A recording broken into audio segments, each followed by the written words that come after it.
This is John Breyer, CNN Ireporter, interviewing Jyoti from South Dakota, and she's now in California, and she's going to explain to us about the 13 Grandmothers movement. Well, as I was just telling you, Martin Luther King said many years ago, I have a dream, and out of that a movement came. And now I think it's time to say we are the dream, and out of that a movement will come. And in 1998, I was instructed to start working with indigenous elders from all over the world because I truly know that right now it is their way of life that will help us create a sustainable way of life.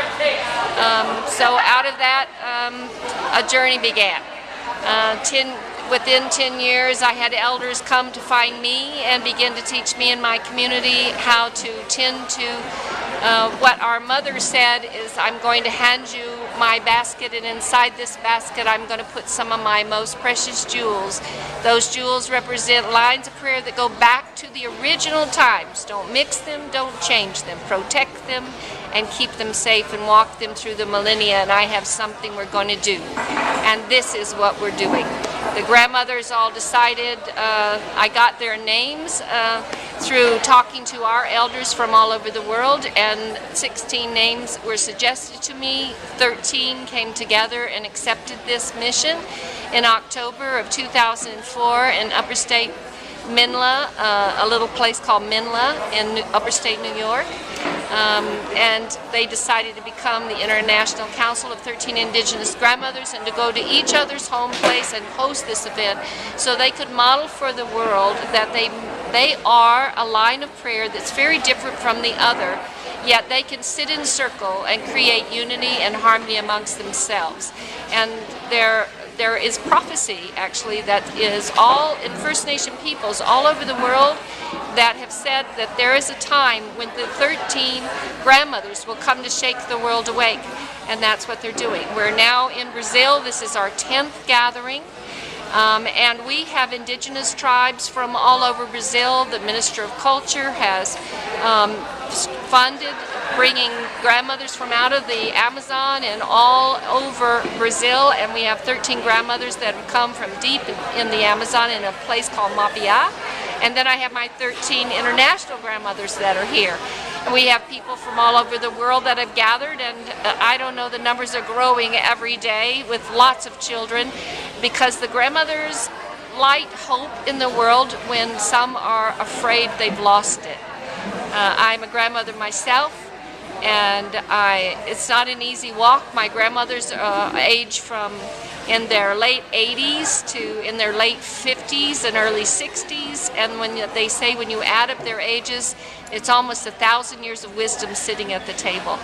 So I think that's what we're seeing here in this amazing gathering, because we have senators that are coming to meet with us, and we have different organizations from all over Brazil that have come to sit down with the grandmothers and to talk about how can we create alliances for the earth and for our peoples.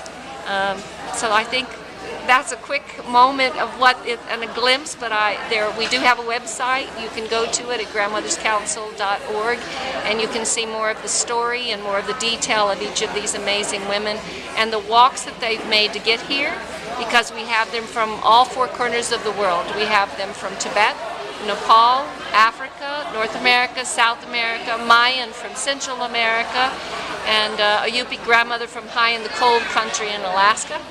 And so we have all four corners of the world represented through these women. Each of them have achieved some amazing things. Our Tibetan grandmother helped start the Tibetan Women's Association, and now there are 46 centers around the world. My grandmother from Gabon has been the advisor to the president of Gabon for 45 years. They all have accomplished a lot, and they've not had easy lives. Their lives have a lot of challenge, but they have perseverance and they have heart. And as we say, the world is okay until the grandmother's heart meets the ground. And ours is not on the ground yet. We're standing up, and we're asking everyone around the world to stand up with us, because it's not about fighting for peace anymore. We're tired of fighting. It's about love, And it's about standing up and holding hands and realizing we're all in this together, and the world is our home. We need to stand up and take care of her better. Thank you. Thank you. This is John Breyer, CNN Ireport.